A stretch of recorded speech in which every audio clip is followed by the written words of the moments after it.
Au niveau des élections présidentielles, il y a 4 candidats.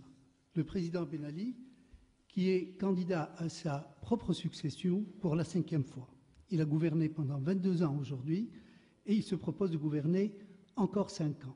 À côté de lui, il y a 2 autres candidats, messieurs Innoubli et Bouchiha, respectivement secrétaires généraux de 2 partis, l'UDU et le PUP, qui, eux, disent inscrire leur acte de candidature dans le cadre de l'œuvre réformiste du président Ben Ali, et donc n'assignent à leur démarche que des objectifs de pure démagogie, de pure pédagogie,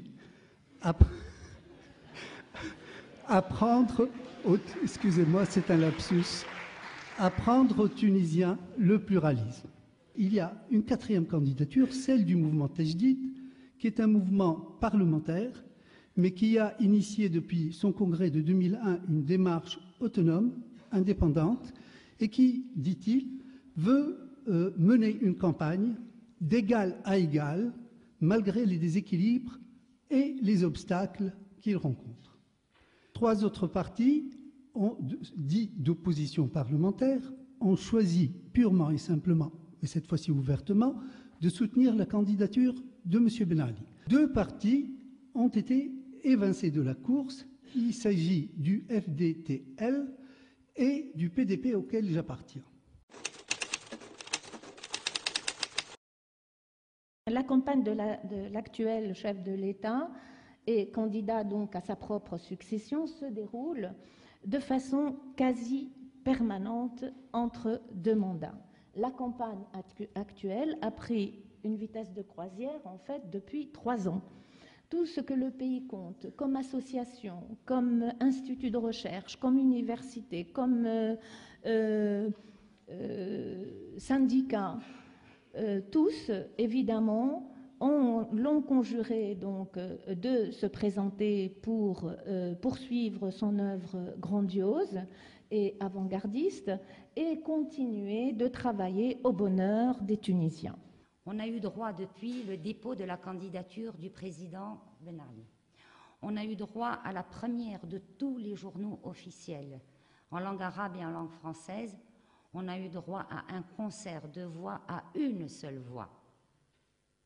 On a eu droit à ce concert de voix, d'éloges, pour remercier le président d'avoir déposé sa candidature, pour bien montrer qu'il est le seul, l'unique, le vrai capable de conduire le pays, qu'il est, je le dis en arabe, il est al-awhad, l'unique, il n'y en a pas d'autre. Toutes les ressources publiques sont affectées à cette mise en scène pour fabriquer l'unanimisme durant la période observée, c'est-à-dire pendant la période électorale. Les 2 journaux étatiques, la presse et Sahafa, ont consacré respectivement 75% et 84% de leur couverture au RCD. Une attitude semblable a été observée par la presse privée officieuse. En moyenne, 69% de l'espace a été alloué au parti RCD. Et tout ce qui sort de cet unanimisme est traité par le rejet, la marginalisation, voire la violence. Et ces élections viennent couronner 5 années de répression, les pires que nous avons connues dans notre histoire, où alors le peu d'espace de liberté qui existait a complètement disparu.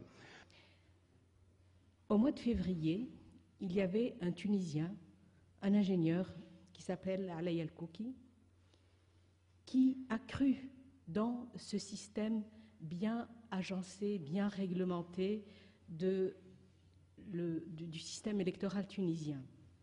Et il a cru à cette règle des 30 parrains qui seraient soit des maires, soit des députés qui doivent parrainer donc sa candidature. Et il a voulu se porter candidat au présidentiel en tant qu'indépendant, donc il est hors toute cette mise en scène.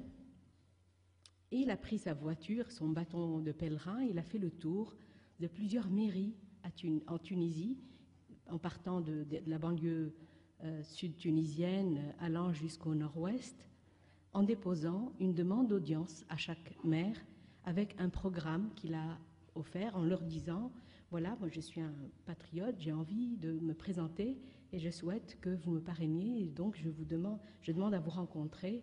Il a fait la même chose en direction du Parlement. Il a envoyé à Mbaza, qui est le président du Parlement tunisien, la même lettre en lui disant, je souhaite me présenter, je souhaite que vous me favorisiez une audience avec vos députés pour leur expliquer un peu mon programme et voir si certains d'entre eux acceptent de me parrainer. 15 jours plus tard, ce monsieur s'est retrouvé arrêté par la police et conduit manu militari à la Manouba, qui est l'hôpital psychiatrique. C'est un triple crime. D'abord, c'est un crime contre la morale, puisque tout le monde ment à tout le monde. Tout le monde sait que tout le monde ment, mais peu importe. Personne n'est dupe, y compris les gens qui défendent ici le régime. Tout le monde sait qu'on ment. Tout le monde sait qu'on nage dans le mensonge, dans l'hypocrisie. C'est aussi un crime contre ce peuple qu'on humilie, parce que les Tunisiens ne sont pas dupes. Ils savent très bien qu'on est en train de leur voler leur dignité, qu'on est en train de leur voler leurs droits, qu'on est en train de leur voler leur droit à l'autodétermination, qu'on va se moquer d'eux, que le ministre de l'Intérieur va venir se moquer d'eux pour leur dire qu'ils ont effectivement élu à 95% un homme qui honnissent depuis des années, etc. Et ils n'ont pas droit à la parole. Donc c'est un crime contre la dignité de ce peuple et contre ses droits. Et enfin, c'est un crime contre la démocratie, puisqu'on utilise l'un des rouages fondamentaux de la démocratie pour installer la dictature. Et vous comprenez bien que dans un tel climat, les citoyens se sentent totalement étrangers à ce processus électoral qu'ils assimilent dans leur silence résigné à un simulacre d'élection. Au niveau législatif,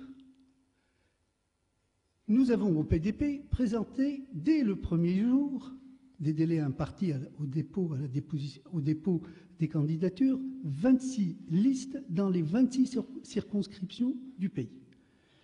En fin de compte, on nous a invalidé 17 listes. Nous avons été ainsi évincés de Tunis, le Grand Tunis, avec sa banlieue, Ariana, Benarous, Manouba, etc. Nous avons été évincés de Bizerte, de Sfax, de Kérouan, de Gafsa, de Sousse, de Monastir, c'est-à-dire de tous les grands centres urbains. Au départ, nous avons 26 listes dans toutes les circonscriptions du pays. Il ne nous reste plus que 14. Sur les 24 listes que nous avons avancées, 17 ont été éliminées. On a décidé d'organiser donc un séminaire pour les jeunes du mouvement. Et on a choisi la ville de Monastir pour donc organiser ce séminaire. Évidemment, on a fait une réservation dans les hôtels, etc. Puis on a demandé une salle. Le jour J, les hôtels étaient encerclés par la police et on empêchait les jeunes d'y accéder. Et depuis le 22 mars, on va de tracasserie en tracasserie. On met le portrait de notre candidat. Il y a une grue qui se déplace au centre-ville de Tunis, bloquant toute la circulation pour arracher une petite photo du candidat, alors que les portraits du candidat président sont partout en Tunisie. Les médias sont totalement verrouillés. J'ai été président de mon parti pendant plus de 20 ans. Eh ben, au cours des 15 dernières années, je n'ai pas eu droit à une seule minute à la télévision.